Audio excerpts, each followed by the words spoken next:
నమస్కారం, జీవనరేఖ కార్యక్రమానికి స్వాగతం. ఐవీఎఫ్ అంటే ఏంటి, దాని లక్షణాలు ఎలా ఉంటాయి, ఐవీఎఫ్ ఎన్ని రకాలు ఉంటాయి, ఐవీఎఫ్ యొక్క అతిపెద్ద సమస్య ఏంటి, ఐవీఎఫ్ ఎందుకు నివారించాలి, సంతానలేమి సమస్యతో బాధపడే వారికి పరిష్కారం, treatment అవిరా fertility centre Madhapur Secunderabad లో ఏ విధంగా ట్రీట్మెంట్ అందిస్తున్నారు, సక్సెస్ రేట్ ఎంత వరకు ఉంది, ఇలాంటి విషయాలు తెలియజేయడానికి మనతో పాటు ఉన్నారు అవిరా ఫెర్టిలిటీ సెంటర్ నుంచి మెడికల్ డైరెక్టర్ డాక్టర్ విజయారెడ్డి గారు. వారిని అడిగి మరిన్ని సందేహాలు నివృత్తి చేసుకుందాం. అలాగే మీ సందేహాలను కూడా స్క్రీన్ పైన స్క్రోల్ అవుతున్న నెంబర్స్ కి కాల్ చేసి నివృత్తి చేసుకోవచ్చు. నమస్తే డాక్టర్ గారు. సో డాక్టర్ గారు, అసలు ఐవీఎఫ్ అంటే ఏంటి క్లియర్ గా చెప్పండి. నేను అవిరా ఫెర్టిలిటీ నుంచి డాక్టర్ విజయారెడ్డి నమ్మ. ఐవీఎఫ్ అంటే ఇన్ విట్రో ఫెర్టిలైజేషన్. ఇది మనకి ఏఆర్టీ అంటారు. ఏఆర్టీ అంటే అసిస్టెడ్ రీప్రొడక్టివ్ టెక్నిక్స్ అనమాట. దాంట్లో ప్రధానమైనది ఈ ఐవీఎఫ్ ద్వారా ఏమిటంటే సంతాన లేమి వారికి మనం అసిస్ట్ చేస్తామన్నమాట. అంటే న్యాచురల్గా అయ్యే ప్రెగ్నెన్సీ అంటే కన్సీవింగ్ అయ్యేదానికి ఇబ్బందులు ఫేస్ చేసే వాళ్ళకి మనం హెల్ప్ చేసి ల్యాబ్లో ప్రెగ్నెన్సీ వచ్చేట్టుగా చేస్తాం. ఆ బేబీ అనేది ల్యాబ్లో ఫామ్ చేస్తాం. ఐవీఎఫ్లో ఫామ్ అయిన బేబీని మనం మళ్ళీ యూట్రస్లో ఇంప్లాంట్ చేస్తాం. దాన్నే టెస్ట్ ట్యూబ్ బేబీ అని కూడా నార్మల్ లాంగ్వేజ్లో అంటారనమాట. ఐవీఎఫ్ అంటే టెస్ట్ ట్యూబ్ బేబీ అని అర్థం. సో అంటే ఐవీఎఫ్ అనేది గర్భధారణకు మంచిదే అంటారా? ఐవీఎఫ్ అనేది ఎటువంటి ఇబ్బంది కూడా లేదు. It is like normal pregnancy.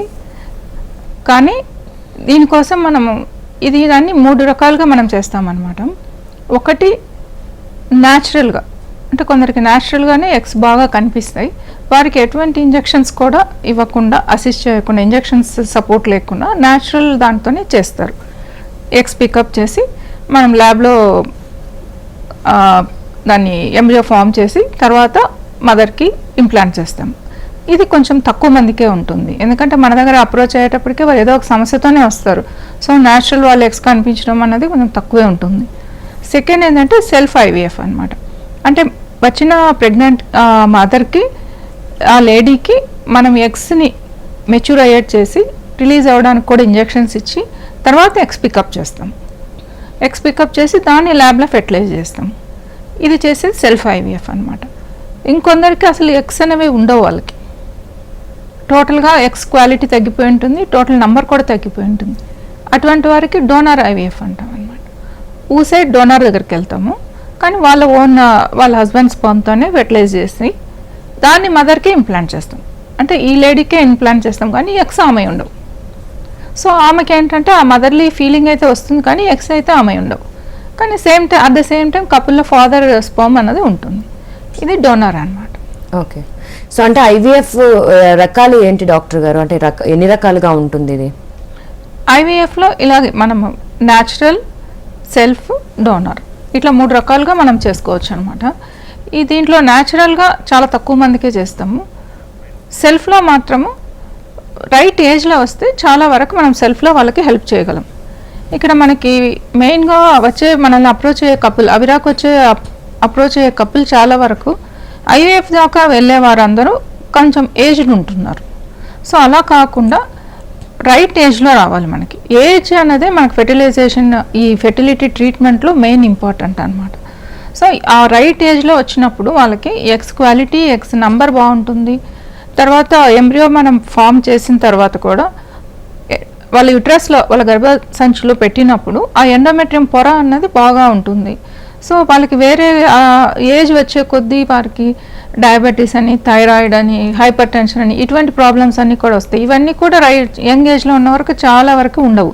So మనకి ఐవీఎఫ్ సక్సెస్ రేట్ అనేది ఏజ్ మీద చాలా డిపెండెంట్ ఉంటుంది అనమాట. సో రైట్ ఏజ్లో వచ్చినట్లయితే మనం సెల్ఫ్ ఎగ్స్తోనే ట్రై చేయొచ్చు. చాలా తక్కువ మందికి మాత్రమే వారు చిన్న ఏజ్లో వచ్చినా కూడా, అంటే ఎర్లీగా ఒవేరియన్ ఫెయిల్యూర్ అన్నది ఉంటుంది. అటువంటి వారికి డోనర్కి వెళ్ళాల్సి వస్తుంది. ప్రీమచ్యూర్ ఒవేరియన్ ఫెయిల్యూర్ అంటారు. మిగతా వారందరూ రైట్ ఏజ్కి వచ్చినట్లయితే మనకు సెల్ఫ్ ఎగ్స్తోనే సక్సెస్ అవుతుంది. ఓకే. సో అలాగంటే ఈ ఐవీఎఫ్ ట్రీట్మెంట్లో ఎవరి స్పర్మ్ ఉపయోగిస్తారు డాక్టర్ గారు? ఐవీఎఫ్ ట్రీట్మెంట్లో స్పర్మ్ కౌంట్ నార్మల్గా ఉన్నట్లయితే వారి హస్బెండ్ స్పర్మ్, ఆ కపుల్ యొక్క స్పర్మ్నే వాడతాం మనం. వాళ్ళ కపుల్లో హస్బెండ్ స్పర్మ్నే వాడతాం. ఐవీఎఫ్లో ఉండేటువంటి అడ్వాంటేజ్ ఏంటంటే మనకి ఒక్క స్పర్మ్ మంచి క్వాలిటీ దొరికినా కూడా, అంటే 1 స్పర్మ్ దొరికినా కూడా ఇక్సీ అనే అధునాతనమైన టెక్నిక్ ఉంది. దాంట్లో డైరెక్ట్గా మనం స్పర్మ్ని ఓవాకి ఇంజెక్ట్ చేస్తాం. సో ఈ విధంగా చేసినందువల్ల వారికి కౌంట్ ఉండాల్సిన మిలియన్స్లో లేకపోయినా ఒక్కటి హెల్దీ స్పర్మ్ మనకి న్యాచురల్గా దొరికినా, లేకపోతే టీసా అని మనకి అసిస్టెడ్ టెక్నిక్ ఉంది. అంటే మనం డైరెక్ట్గా ఎగ్ పికప్ చేసినట్లే స్పర్మ్ని కూడా మగవారి నుంచి తీసుకుంటాం అనమాట. కొంచెం మత్తిచ్చి వారికి పెయిన్ ఏం తెలియదు. సో ఎగ్ పికప్ చేసినట్లే స్పర్మ్ కూడా పికప్ చేయొచ్చు. అలా చేసినందువల్ల ఐవీఎఫ్ వాళ్ళ ఓన్ స్పర్మ్తో కూడా మనం చేయొచ్చు. అంటే ఎంత కణాలు తక్కువ ఉన్నా కూడా ఒక్కటి హెల్దీ దొరికినా కూడా మనం హస్బెండ్ యొక్క స్పర్మ్తోనే ముందుకెళ్తాం. అలా కాకుండా అసలు స్పర్మే మంచిగా లేదు, అసలు లేదు వారికి, లేదంటే కొందరికి జెనెటికల్ ప్రాబ్లమ్స్ కొన్ని ఇన్హెరిటెడ్గా ఉంటాయి, వాళ్ళు వాలంటరీగా అడుగుతారు మాకు డోనర్ స్పర్మ్కి వెళ్తాం అది వద్దు అని. అటువంటి కండిషన్స్లో మాత్రమే మనము డోనర్ స్పర్మ్కి వెళ్తాం. అదర్వైజ్ అది కూడా డోనర్ స్పర్మ్కి వెళ్ళినప్పుడు కపుల్ యొక్క కన్సెంట్ తీసుకున్న తర్వాతనే డోనర్ స్పర్మ్కి వెళ్తాము. ప్రజల్లో నార్మల్గా ఉండే అపోహ ఏంటంటే ఎవరి కణాలో వాడతారేమో ఐవీఎఫ్ ట్రీట్మెంట్ అంటే అని అనుకుంటారు. అది అపోహ మాత్రమే. వారు అడిగితేనే ఆ ప్రొసీజర్కి వెళ్తాం, లేకపోతే మనం అట్ లాస్ట్ టీసా వరకు కూడా వెళ్ళి వాళ్ళ స్పర్మ్నే రిట్రీవ్ చేయడానికి ట్రై చేస్తాం అనమాట. సో అంటే ఈ ఐవీఎఫ్ వల్ల ఏమైనా నష్టాలు జరిగే అవకాశం ఉంటుందంటారా? ప్రతి ప్రొసీజర్లో కూడా మనకి దాని అడ్వాంటేజ్ డిసడ్వాంటేజ్ అనేది ప్రతి ప్రొసీజర్లో కూడా ఉంటుంది. అదేవిధంగా ఐవీఎఫ్లో కూడా కొంత డిసడ్వాంటేజ్ అనేవి కొన్ని ఉంటాయి అన్నమాట. దాంట్లో ఏమిటంటే మెయిన్గా పేషెంట్ అసలు ఒక ఫెర్టిలిటీ సెంటర్కి రావడం అన్నదే కొంత సోషల్ స్టిగ్మాగా కొందరు ఫీల్ అవుతారు. అంటే ఒక కన్సీవ్ అయిన తర్వాత ఒక ఆబ్స్టిక్ సెంటర్కి వెళ్ళేంత కంఫర్ట్గా కన్సీవ్ అవ్వడానికి కోసం ఫెర్టిలిటీ సెంటర్కి రావడానికి అంత సుముఖంగా ఉండరు. సెకండ్ ఏంటంటే నంబర్ ఆఫ్ విజిట్స్ కూడా ఎక్కువసార్లు రావాల్సి ఉంటుంది. మనం చెప్పినప్పుడంతా వారు రావాల్సి ఉంటుంది. అది కూడా కొందరికి వర్క్లో ఎంప్లాయ్మెంట్లో ఉన్న వారికేమీ, దూర ప్రాంతం నుంచి వచ్చేవారికేమీ కొంత ఇబ్బందిగా అనిపిస్తుంది. తర్వాత ఐవీఎఫ్ ట్రీట్మెంట్లోకి వెళ్ళిన తర్వాత కూడా ఆ ఇంజెక్షన్స్ ప్రోటోకాల్ అనేది నియర్లీ 10 to 15 days నడుస్తుంది. సో అప్పుడు కూడా వాళ్ళు మాకు అందుబాటులో ఉండాలి. ఎందుకంటే అప్పుడు మేము రిపీటెడ్ స్కానింగ్స్ చేస్తాము, బ్లడ్ టెస్టులు చేస్తాము. సో ఈ విధంగా ఆ పేషెంట్ మాకు అందుబాటులోనే ఉండాలి. ఇవన్నీ అయిన తర్వాత ఎక్స్ పికప్ అన్నది కూడా ఓటీలో చేస్తాము, అంటే అనస్థీషియా చేస్తాం. ఇది కూడా ఒక చిన్నపాటి సర్జికల్ ప్రొసీజర్ లాంటిది.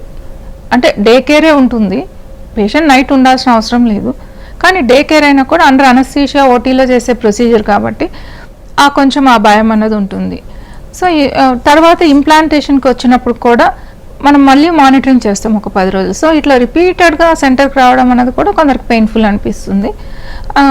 ఇంకా నెక్స్ట్ ఏంటంటే కొంత ఎక్స్పెన్సివ్. న్యాచురల్ ప్రెగ్నెన్సీ వచ్చిన వారికి దాని వాల్యూ అనేది సరిగా తెలియదు, కానీ ఇట్లాంటి ట్రీట్మెంట్కి వచ్చినప్పుడే ఒక ప్రెగ్నెన్సీ రావడానికి మనం ఎంత ఖర్చు పెట్టవలసి వస్తుంది అన్నది తెలుస్తుంది. కొంత ఎక్స్పెన్సివ్ అండ్ సక్సెస్ రేట్ కూడా. సో ఇంత ఎక్స్పెన్సివ్ అయిన తర్వాత మనకి 100% సక్సెస్ అని ఎవరికి మనం చెప్పము. సో ఈ విధంగా కొన్ని డిసడ్వాంటేజెస్ ఉంటాయి. ఇంకా అడ్వాంటేజెస్ అనేవి చూసుకుంటే ఇప్పుడు ట్యూబల్ బ్లాక్ ఉంటుంది.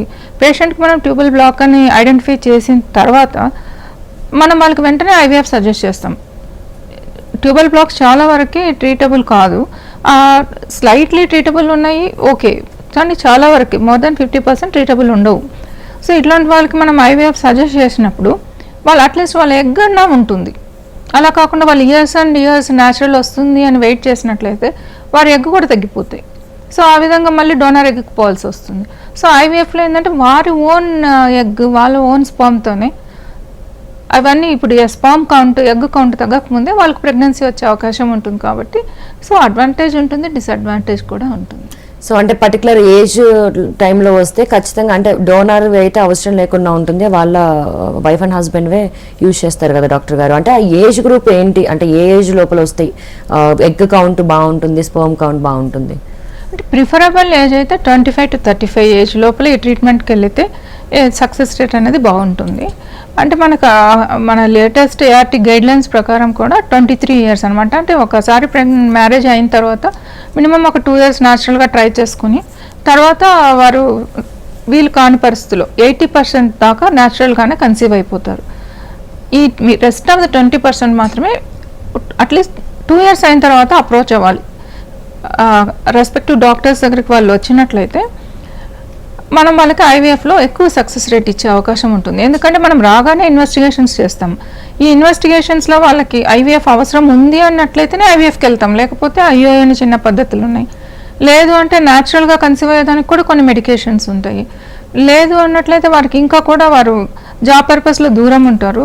ఎగ్ అనేది మంత్లీ వన్సే అంటే ఒక న్యాచురల్ ప్రొసీజర్లో ఒక్కరోజు మాత్రమే ఎగ్ అనేది వాళ్ళకి విడుదలవుతుంది అనమాట. సో దాని లైఫ్ కూడా 24 అవర్సే ఉంటుంది. సో నెలకి ఆ 24 గంటలు మాత్రమే ఆ ఎగ్ అనేది, ఆ అండం అన్నది మనకి ప్రెగ్నెన్సీ రావడానికి అందుబాటులో ఉంటుంది.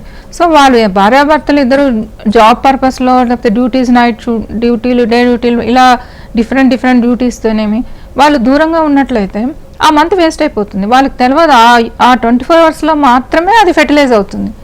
సో ఈ విధంగా మనకి ఇయర్లీ 1 ఇయర్ అయింది మ్యారేజ్ అంటాము, కానీ మనకి లెక్క ప్రకారం చూసుకుంటే 12 రోజులు, అంటే నెలకు ఒక ఎగ్ రిలీజ్ అయితే 12 రోజులు మాత్రమే ఎఫెక్టివ్గా వాళ్ళకి ప్రెగ్నెన్సీ వచ్చే అవకాశం ఉంటుంది. సో అది ఆ క్యాల్కులేషన్ వారికి తెలియదు. మనం మా సెంటర్కి వచ్చినప్పుడు మనం వాళ్ళకి ఏ రీజన్ లేదు, మెయిన్ వాళ్ళు జాబ్ పర్పస్లో ఈ క్యాల్కులేషన్ సరిగా చూసుకోవడం లేదు అన్నప్పుడు మనం అట్లా గైడ్ చేస్తాం. ఇవన్నీ నార్మల్ ఉండి అబ్నార్మల్ ఉన్న వాళ్ళకి మాత్రమే మనం ఐవీఎఫ్కి వెళ్తాం, ఏదైనా ప్రాబ్లం ఉన్న వాళ్ళకి. సో ఇవన్నీ నార్మల్ ఉన్న వాళ్ళకి ఫస్ట్ మనం మెడికేషన్తోనే ట్రై చేస్తాం అనమాట. మెడికేషన్, ఐయుఐ అన్నీ ట్రై చేసిన తర్వాత లేకుంటే ఐవీఎఫ్కి వెళ్తాం. సో అలాగే అంటే ఐవీఎఫ్ని ఎందుకు నివారించాలంటారు డాక్టర్ గారు? నివారించడం అన్నది ఏమి ఉండదు. నివారించడం అంటే వాళ్ళు అలీగా వాళ్ళ సమస్యని గుర్తించినట్లయితే మనం నివారించవచ్చు. సో అలా కాకుండా నియర్లీ 40 ఇయర్స్ తర్వాత మన దగ్గరకు వస్తే, అసలు మా సెంటర్లో అయితే మేము చాలా వరకు 40 ఇయర్స్ దాటిన వారికి ఐయుఐ అనేది సజెస్ట్ చేయము. సో ఐవీఎఫ్కే వెళ్తాం చాలా వరకు. సో అలా మనం ఏజ్ అనేది ఇక్కడ కూడా ఇంపార్టెంట్. అండ్ కొందరికి ఏంటంటే వారికి లివర్ ప్రాబ్లం ఉండడము, కిడ్నీ ప్రాబ్లం ఉండడము, సివియర్గా ఇటువంటి ప్రాబ్లమ్స్ ఉన్న ఏజ్ ఒకటి.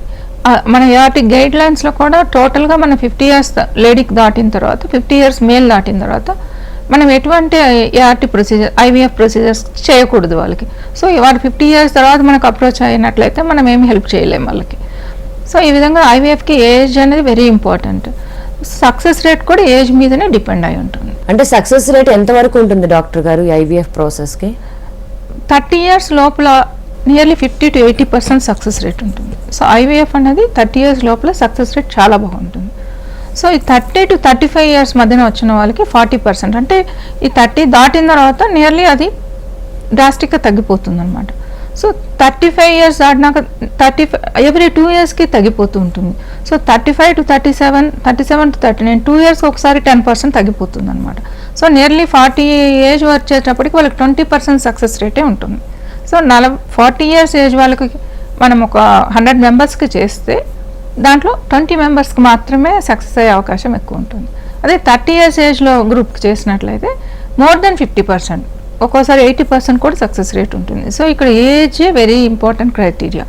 ఎందుకంటే దాంట్లో మనం వాడే మెడికేషన్స్ సరిగా పనిచేయాలన్నా, మనం చెప్పిన ఎక్సర్సైజ్లు వాళ్ళు ఫాలో అవ్వాలన్నా, డైట్ ఫాలో అవ్వాలన్నా, ఆ ఏజ్లో ఉన్నంత ఎంతూజియాజం కానీ కరెక్ట్గా చేయగలిగింది కొంత ఏజ్ వచ్చేటప్పటికి చేయలేరు. సో అంటే దీనికి సంబంధించి కూడా ఐవీఎఫ్కి సంబంధించి చాలా మంది డౌట్ వస్తూ ఉంటుంది, అంటే ఒకవేళ సక్సెస్ అవ్వకపోతే ఇంకొకసారి చేయించుకోవచ్చా అని. సో అంటే ఈ ప్రాసెస్ అనేది ఎన్నిసార్లు చేయించుకోవచ్చు అంటారు డాక్టర్ గారు? మనం ఒక్క సిరీస్లో 3 టైమ్స్ అడ్వైజ్ చేస్తాము. ఎందుకంటే 3 టైమ్స్ అంటే దానికోసం ఐవీఎఫ్ ఇంజెక్షన్స్ అవి కూడా ఇవ్వాలి కాబట్టి ఒక్క సిట్టింగ్కి మనం 3 టైమ్స్ అడ్వైజ్ చేస్తాము. ఒకవేళ 3 టైమ్స్ కూడా వాళ్ళకి ఫెయిల్యూర్ అయినట్లయితే మనం గ్యాప్ ఇస్తామన్నమాట. సో 1 ఇయర్ అట్లా గ్యాప్ ఇచ్చి మళ్ళీ వాళ్ళు మెంటలీ వాళ్ళని ప్రిపేర్ చేసి తర్వాత మళ్ళీ వెళ్తాం. ఇలా కొందరికైతే నియర్లీ 8 to 9 ఐవీఎఫ్ అటెంప్ట్స్ చేసుకున్న వారు కూడా ఉన్నారు. కానీ ఇది along with that number of attempts కూడా వారి ఫైనాన్షియల్ స్టేటస్ అండ్ వాళ్ళ జనరల్ హెల్త్ ఈ రెండింటి మీద డిపెండ్ అయి ఉంటుంది. సో ఎందుకంటే ఐవీఎఫ్ ఇంజెక్షన్స్ ఖరీదైనవి, మోరోవర్ వాళ్ళ టైం కూడా నియర్లీ 1 or 2 months దీనికోసం వాళ్ళు స్పెండ్ చేయాల్సి ఉంటుంది. అండ్ ఏజ్ కూడా ఇంపార్టెంట్ అక్కడ. ఐవీఎఫ్కి financial status along with general హెల్త్లో వాళ్ళకి ఇప్పుడు షుగర్ ఉంటుంది, లేకపోతే బీపీ ఉంటుంది, లేకపోతే లివర్ ఫెయిల్యూర్, ఇట్లాంటివన్నీ ఉన్నప్పుడు మనము ఈ ఐవీఎఫ్ ఇంజెక్షన్స్ అనేది లిబరల్గా వాడలేము. అప్పుడు ఐవీఎఫ్ అటెంప్ట్స్ అనేది తగ్గుతాయి. ఐవీఎఫ్ అనేది బాగా ఎవరికి యూజ్ అవుతుంది అంటే మెయిన్గా కొందరు క్యాన్సర్ పేషెంట్స్కి. వాళ్ళు ఐవీఎఫ్ వాళ్ళు రేడియేషన్ ఆంకాలజీ ట్రీట్మెంట్కి వెళ్ళక ముందు వారి ఎగ్ని కానీ స్పామ్ని కానీ మన దగ్గర ఏఆర్టీ బ్యాంక్లో స్టోర్ చేసుకోవచ్చు, ప్రిజర్వ్ చేసుకోవచ్చు. అలా ప్రిజర్వ్ చేసుకున్నది తర్వాత కంప్లీట్ ట్రీట్మెంట్ అయ్యి వాళ్ళు మళ్ళీ బేబీ కావాలనుకున్నప్పుడు ఆ ఎగ్ని మనం వాడుకోవచ్చు. ఆ స్పర్మ్ని మనం వాడుకోవచ్చు. ఈ విధంగా ఐవీఎఫ్ అనేది ఈ క్యాన్సర్ పేషెంట్స్కి చాలా ఉపయోగకరంగా ఉంటుంది. ఓకే, అంటే ఎంతకాలం వరకు నిల్వ చేసుకోవచ్చు డాక్టర్ గారు ఇట్లా? ఒక నార్మల్గా ఒక జాబ్ పర్పస్లోనో లేకపోతే వేరే ఊరికి వెళ్తున్నామనో ఇటువంటి కండిషన్స్లో స్పర్మ్ స్టోరేజ్ చేసుకునే వారికి, ఎగ్ కొంత డిలేడ్ మ్యారేజ్ ఉంది లేకపోతే కెరీర్కి ఓరియంటేషన్ ఉన్నాము అట్లా అనుకున్నప్పుడు ఆ స్టోర్ చేసిన ఎగ్ని 10 years దాకా అలౌడ్. అలా కాకుండా క్యాన్సర్ ట్రీట్మెంట్ వెళ్ళిన వాళ్ళకి మాత్రము 25 years అలౌడ్. సో అది మనం 25 years దాకా మనం ప్రిజర్వ్ చేయగలం. సో మనకి అది ఎంత సైన్స్ అడ్వాన్స్ అంటే ఆ ఎంబ్రియో ఏజ్ 25 years ఉంటుంది, కానీ బేబీ ఏజ్ 1 year ఉంటుంది మనం అప్పుడు ఐవీఎఫ్కి వెళ్ళినట్టు. ఓకే, సో అలాగే ఈ ఐవీఎఫ్ ప్రాసెస్ గురించి చాలా మందికి ఒక డౌట్ ఉంది డాక్టర్ గారు. ఎందుకంటే ఐవీఎఫ్ ప్రాసెస్ తర్వాత ఒకవేళ పిల్లలు కనుక పుట్టిన తర్వాత వాళ్ళకి ఎవరి పోలికలు వస్తాయి, అంటే తల్లిదండ్రుల పోలికలు వచ్చే అవకాశం ఉందా అని ఒక డౌట్ అయితే చాలా మందికి ఉంటుంది. మీరు ఏమంటారు దానికి? ఐవీఎఫ్ బేబీలు they are like normal babies. వారికి నార్మల్గా ప్రెగ్నెన్సీ వచ్చిన వారికి ఎటువంటి తేడా కూడా ఉండదు. ఐవీఎఫ్ అన్నది ఒక ప్రక్రియ మాత్రమే. అంటే న్యాచురల్గా మనకి మన యూట్రస్లో అంటే మన గర్భసంచిలో ఒక ఫస్ట్ 1 week జరిగే ప్రాసెస్ని మనము బయట ల్యాబ్లో చేస్తాం, అంతకుమించి వేరే తేడా ఏం లేదు.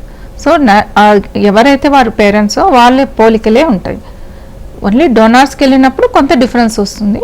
సెల్ఫ్ ఉన్నప్పుడు 100% వాళ్ళ నార్మల్ బేబీస్. సెల్ఫ్ అయినా డోనర్ అయినా బేబీస్ అయితే నార్మలే ఉంటారు. ఎటువంటి డిఫరెన్స్ వీళ్ళని చూడగానే ఐవీఎఫ్ బేబీ అని మనం ఐడెంటిఫై చేసేట్లుగా ఏమీ ఉండరు. They are normal babies. So అలాగే ఐవీఎఫ్ ప్రాసెస్ తర్వాత ఎలాంటి జాగ్రత్తలు తీసుకోవాలి అంటారు? ఐవీఎఫ్ ప్రాసెస్ తర్వాత మెయిన్గా వాళ్ళు మనం ఇంజెక్షన్స్ అవి వాడతాం కాబట్టి కొన్ని రోజులు మానిటరింగ్ అనేది అవసరం అవుతుంది. వాళ్ళకి లివర్ అండ్ కిడ్నీస్ మానిటరింగ్ అనేది కొన్ని రోజులు అవసరం ఉంటుంది. తర్వాత రెగ్యులర్గా యాంటీనేటల్ చెకప్, అంటే ప్రెగ్నెన్సీ కన్సీవ్ అయ్యారంటే యాంటీనేటల్ చెకప్ అనేది కూడా రెగ్యులర్గా చేసుకోవాలి. కొంత miscarriage percentage, ectopic pregnancy percentage కూడా నార్మల్ ప్రెగ్నెన్సీకి ఉన్నంత ఛాన్సే దీనికి కూడా ఉంటుంది. సో ఇది కొంత మనం ఇంత ఖర్చు పెట్టి ఇంత స్ట్రెస్ తీసుకొని వచ్చినప్పుడు దాన్ని కొంచెం జాగ్రత్తగా చూసుకోవాలి. కాబట్టి యాంటీనేటల్ మనం నార్మల్ వాళ్ళకంటే కూడా వీరు ఎక్కువగా సార్లు ఆబ్స్ట్రేషన్ కన్సల్ట్ అవ్వడము, ఏ ప్రాబ్లం వచ్చినా వెంటనే ట్రీట్మెంట్ తీసుకోవడం అన్నది అవసరం ఉంటుంది. యాంటీనేటల్ చెకప్ చాలా విగరస్గా వెళ్ళాలి. సో అంటే కంప్లీట్ బెడ్ రెస్ట్ ఏమైనా నీడ్ ఉంటుందా డాక్టర్? కంప్లీట్ బెడ్ రెస్ట్ లాంటివి ఏం అవసరం లేదు, కానీ ఏ చిన్న ప్రాబ్లం ఉన్నా నెంబర్ ఆఫ్ విజిట్స్ అన్నవి నార్మల్ వాళ్ళకంటే వీరు కొంచెం ఎక్కువ సార్లు వెళ్ళడం అనేది అవసరం ఉంటుంది. మానిటరింగ్ అనేది చాలా స్ట్రిక్ట్గా చేసుకోవాల్సి వస్తుంది. అండ్ జర్నీలు అవి కూడా అలౌడ్ అయినా డాక్టర్ గారు? మినిమం తగ్గించుకోవాలి, చేయకూడదు అన్నది ఏం లేదు, కానీ చాలా మినిమం చేసుకోవాలి. ఓకే, సో అలాగే ఐవీఎఫ్ యొక్క అతిపెద్ద సమస్య ఏముంటుంది డాక్టర్ గారు? ఐవీఎఫ్లో అతిపెద్ద సమస్య అంటే it is a surgical procedure. It is like any, అంటే మైనర్ డే కేర్ ప్రొసీజర్, కానీ సర్జికల్ ప్రొసీజర్. సర్జికల్ ప్రొసీజర్కి ముందు కూడా మనం కొన్ని ఇంజెక్షన్స్ ఇస్తాము, అది మన బాడీ మీదనే యాక్ట్ చేస్తాయి. అండ్ సెకండ్, ఎనీ అనస్థీషియా లేకుండా ఎగ్స్ పికప్ చేయము. సో అనస్థీషియాతో ఏ పేషెంట్కైనా ఏ సర్జరీకైనా ఉండేటువంటి రిస్క్ అయితే ఇక్కడ కూడా ఉంటుంది. సో అంటే న్యాచురల్గా మనకు వచ్చే ప్రెగ్నెన్సీ కోసం మనం ఇంత స్ట్రెస్ తీసుకుంటున్నాం. సో ఒక్కటి కొంత డిసడ్వాంటేజ్ అన్న చెప్పొచ్చు, రిస్క్ అన్న చెప్పొచ్చు. అనస్థీషియా రిస్క్ అయితే యాజ్ లైక్ ఎనీ అదర్ అనస్థీషియానే ఉంటుంది. సో అలాగంటే ఐవీఎఫ్ వల్ల ఏదైనా ప్రమాదం జరిగే అవకాశం ఏమైనా ఉంటుందంటారా? ఐవీఎఫ్తో వచ్చే ప్రమాదం అంటే అతిపెద్ద ప్రమాదాలని పెద్దగా ఏమి ఉండవు, ఎందుకంటే మానిటరింగ్ అనేది చాలా స్ట్రిక్ట్గా చేస్తాం కాబట్టి. కానీ రెగ్యులర్గా కొందరికి ఓహెచ్ఎస్ఎస్ అంటారనమాట, అంటే కొందరికి టెండెన్సీ ఉంటుంది, ఓవరీస్ ఎక్కువ స్టిమ్యులేట్ అయిపోతాయి. వారికి ఎక్కువ స్టిమ్యులేట్ అయిన వల్ల కొంత హైపర్ స్టిమ్యులేషన్ అయిపోయి ఓవరీస్తో వచ్చే ప్రాబ్లం ఉంటుంది.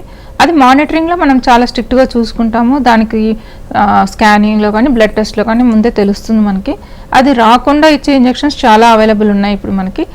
సో ఓహెచ్ఎస్ఎస్ అనేది ఇప్పుడు లేటెస్ట్గా అయితే చాలా వరకు ఆల్మోస్ట్ లెస్ దెన్ 1%కి వెళ్ళిపోయింది, చాలా తగ్గిపోయింది. ఐవీఎఫ్ చేస్తున్న ఒక 10 years బ్యాక్ చాలా ఎక్కువ ఉండేది అనమాట, ఇప్పుడైతే బాగా తగ్గిపోయింది. సో అపార్ట్ ఫ్రమ్ ఓహెచ్ఎస్ఎస్ ఇంకా లివర్, కిడ్నీ అనే మానిటరింగ్ అనేది చాలా అవసరం.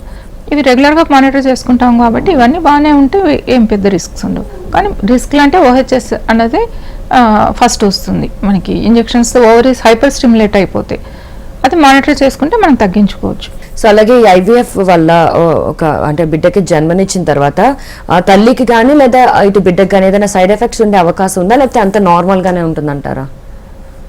ఐవీఎఫ్తో వచ్చిన బేబీకి స్పెషల్గా ఈ ప్రాబ్లం ఉంటుంది అన్నది ఏమీ ఉండదు. They are like any other normal babies. వాళ్ళు మిగతా బేబీస్ లాగా నార్మల్గానే ఉంటారు.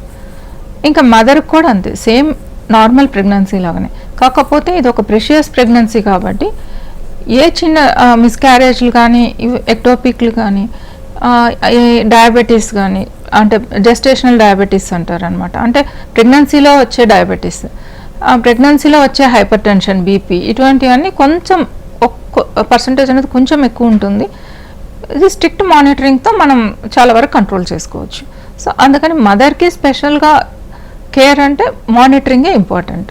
అంటే నార్మల్ ప్రెగ్నెన్సీ లాగా ఈ వారం చెకప్కి రమ్మన్నారు, నెక్స్ట్ వీక్ వెళ్దాం అన్నది చేయకుండా చాలా స్ట్రిక్ట్గా మానిటరింగ్ అనేది అవసరం ఉంటుంది. సో అలాగే అంటే మీరు చెప్పినట్టు ఇంజెక్షన్స్ అనేవి డెఫినెట్లీ కావాలి అని అంటున్నారు కదా, అంటే హెల్త్ కండిషన్ మీద డిపెండ్ అయ్యి ఇంజెక్షన్స్ చేస్తారు, లేకపోతే రెగ్యులర్గానే ఐవీఎఫ్కి అన్ని ఇంజెక్షన్స్ అవసరం అవుతాయి? ఎందుకంటే ఇంజెక్షన్స్ అనేవి కూడా పెయిన్ఫుల్ బాగా ఉంటాయి అంటుంటారు. సో ఇది ఎంతవరకు కరెక్ట్? ఐవీఎఫ్ ఇంజెక్షన్స్ పెద్ద పెయిన్ఫుల్ కావు, ఎందుకంటే అవి చాలా ఫైన్ నీడిల్ ఉంటుంది. అది కూడా మనం ఆ టెక్నిక్ డిఫరెంట్ ఉంటుంది, అది పెయిన్ఫుల్ కాదు. ఐవీఎఫ్ ఇంజెక్షన్స్ అసలు పెయిన్ఫుల్ కాదు. అంటే అసలు కాదా అంటే మనకి చిన్న చీమ కుట్టినట్లు అట్లా ఉంటుంది అంతే. ఆ ఇంజెక్షన్ గురించి ఎవరు టెన్షన్ పడాల్సిన అవసరం లేదు. ఇంకా డోసేజ్ అన్నది ఇండివిజువలైజ్డ్ అనమాట. ఏ పేషెంట్కి ఎంత నీడ్ అనేది మనం స్కానింగ్, బ్లడ్ రిపోర్ట్లు చేస్తూనే ఉంటాం, దాన్ని బేస్ చేసుకొని డోస్ పెడతాం అనమాట. సో ఎవరికి ఎంత అవసరమైతే అంత డోస్ మాత్రమే ఇస్తారు, దాన్ని బట్టి ఎక్స్ పికప్ అనేది ఉంటుంది. సో ఎక్స్ను మనం ఇంజెక్షన్స్ గురించి టెన్షన్ పడాల్సిన అవసరం లేదు, కానీ అవి మా గైడ్లైన్స్లోనే ఇస్తారు కాబట్టి వారు సెంటర్కి రిపీటెడ్గా రావాల్సి ఉంటుంది. మేము రాసి ఇచ్చేసి మీరు ఇంట్లో తీసుకోండి అనే ఇంజెక్షన్స్ కావు. సో దాని మూలాన వారు ఎవ్రీ డే సెంటర్కి రావాల్సి ఉంటుంది. నియర్లీ ఈ ప్రాసెస్లో ఐవీఎఫ్ వెళ్దామన్న వాళ్ళు ఒక 15 days ఎవ్రీ డే సెంటర్కి రావాల్సి ఉంటుంది. సో అలాగే అంటే ఐవీఎఫ్ ద్వారా ఒక బిడ్డకి జన్మనిచ్చిన తర్వాత నెక్స్ట్ ఇంకొక బేబీ కావాలి అనుకున్న వాళ్ళకి మళ్ళీ త్రూ ఐవీఎఫ్ చేసుకోవచ్చు అంటారా? ఫస్ట్ బేబీ ఐవీఎఫ్ సక్సెస్ అయ్యి సెకండ్ బేబీ నార్మల్గా వచ్చిన వాళ్ళు కూడా చాలామంది ఉన్నారు. ఓన్లీ ఏంటంటే ట్యూబల్ ప్రాబ్లం ఉన్న వారికి మాత్రమే మళ్ళీ కూడా ఐవీఎఫ్ఏ అవసరం ఉంటుంది. అలా కాకుండా వేరే అదర్ సో మెనీ రీజన్స్ ఉన్నాయి మనకి.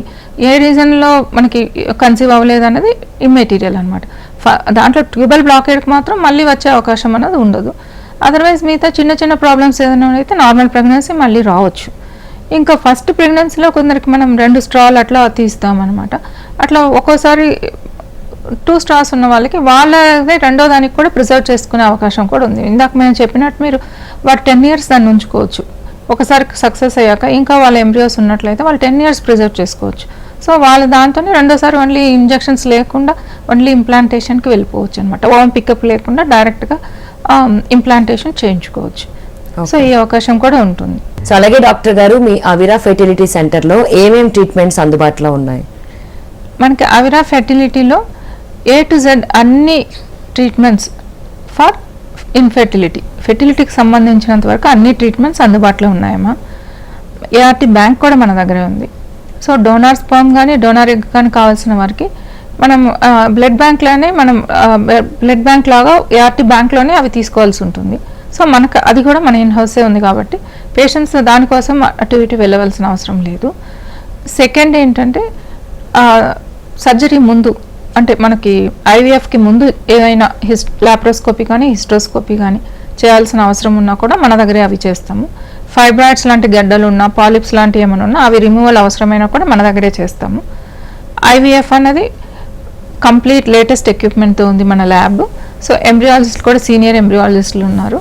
సో వారి పర్యవేక్షణలో ల్యాబ్ ఎప్పుడు అందుబాటులోనే ఉంటుంది. సో ఏ టైం అయినా మన పికప్ అనేది మార్నింగ్ అయినా ఈవినింగ్ అయినా పేషెంట్కి ఇన్కన్వీనియన్స్ కాకుండా మేము వారి ప్రోటోకాల్ ప్రకారమే చేస్తామన్నమాట.